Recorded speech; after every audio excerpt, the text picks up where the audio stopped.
destroying Tony Parker. Man, that's elder abuse. You know what? I mean, you can't do Tony Parker like that. I swear I saw Tony Parker at the AARP meeting. You know, because I'm in that club. Y'all are so angry. Yeah, man. Listen, like Tony Parker should have done what Larry Nance did. The young fella was smart. When he fell down, he pretended there was a wet spot, stopped the game until they wiped up the make-believe wet spot. That's a heady play. Strategy, I like it. Robert Covington throwing it down in transition. All right, America. Beasley, don't do it, man. Oh, he gets up and jumps. Don't do it. I need people to get on board calling Robert Covington Big Bob Covington. Come on, people. Big Bob Covington. Why would we call him Big Bob? Because first of all, his name's Robert. Bob is short for Robert. He's a big guy, and it's a cool nickname. Yeah. That's a seems a little old. reason. We're going to go with that. But finally, check out the game-sealing steal and dunk from Zach LaVine. I'm not trying to be all that sophisticated. I don't need to play above the rim. Can I just basically just inbound the basketball? The National Basketball Association, just inbound the ball. It's a tie game. Like, I mean, these kind of things get me so upset. Orlando, in the tie game after that, they airballed a three. I mean, that was terrible. Now it's time for in or out. So, the Warriors, clearly the overwhelming favorites to win the title this season. Odds are 1-2. Behind them, the Rockets at 4-1. Then the Cavs at 7-1. Chris Carter, are you in or out on the Warriors being the huge favorites to win the title? I'm out on overwhelming huge. I'm out on those because it's a play on words. Houston, man, we saw them up close and personal last week. I believe they're formidable. They're going to be hard to beat 4 times. And I believe the Cavs, this new Cavs, the new Cavs, the baby Cavs, LeBron and the youth movement, they're going to be tough to beat in the same. If LeBron plays the same way, I can see Cleveland beating Golden State. If he played the same way he played the last 2 finals.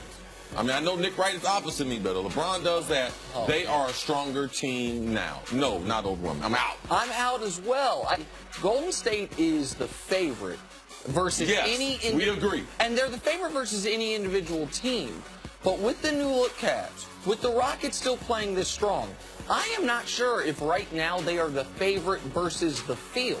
Meaning right now, what side of the bet would you rather have? The Warriors win the title or anyone else in the NBA? That is inching closer to 50-50, so I can't call them overwhelming favorites anymore. I like the way you both did that. We don't want to influence you to start betting. Okay.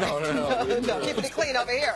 Moving on to the top 2 teams in the East. The Raptors currently 25-1 to win the title, while the Celtics 30-1. Nick Wright, are you in or out on the Raptors being better now than the Celtics? Oh, I'm in on the Raptors being better than the Celtics. They have a much better offense. Their defense is not as far behind as you would think. Point differential, which is a stat I care a lot about. The Raptors are second in the NBA behind only Houston. I think 4 points per game in point differential ahead of Boston.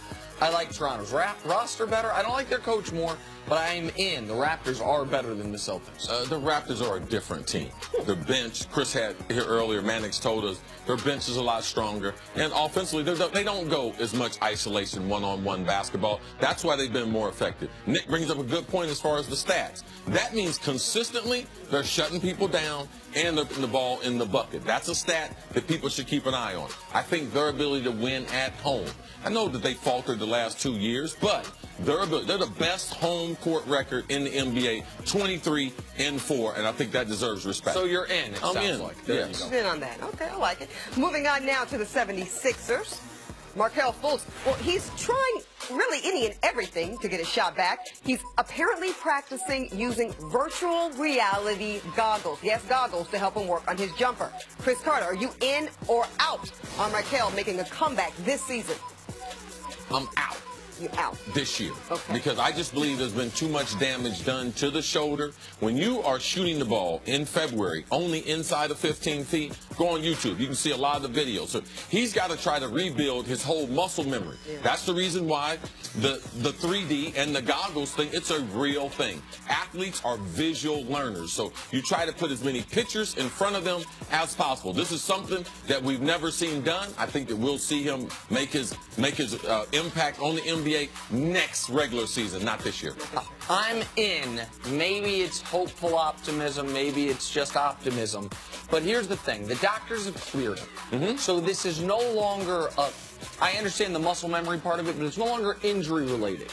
It, to me, seems to be almost exclusively a mental block. Once that clears up, he's back to himself. Like, he's been working out. He's in shape.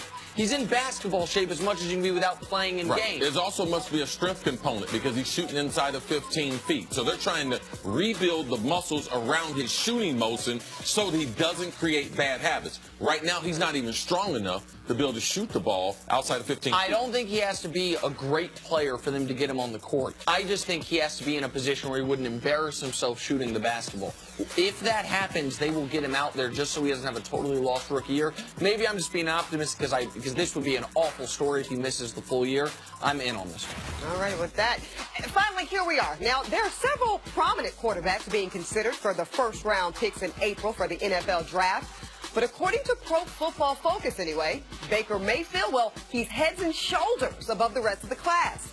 Chris Carter, are you in or out on him being heads and shoulders above the rest? I'm in on Baker Mayfield. I'm not in on him being head and shoulders. I believe in April, when the draft will take place, he will be the best quarterback prospect that day. Now, I'm just going to tell you, Sam Darnold, I believe he's going to be a star in the NFL. Him and Sam Rosen, based on Josh Rosen, based on where they go, I believe that it puts a cap. It puts a cap on how high they can ascend. But I like Baker Mayfield. I believe he can be a star in the NFL. I like his dimensions as far as body, speed, his ability to get away from the rush, buy more time in the pocket. You like how he's built. You don't mind the height. I believe he has the body for NFL. Right. Even though he's shorter, you think he can handle the punishment. I'm out. Not because I'm out on Baker, just because I'm so far in on Josh Rosen. I think Josh Rosen, I know you don't like some of his commentary. I understand that, and you worry about a kid from the beach who's only played in warm weather if he has to go to a cold weather city. But I think Josh Rosen's a future star.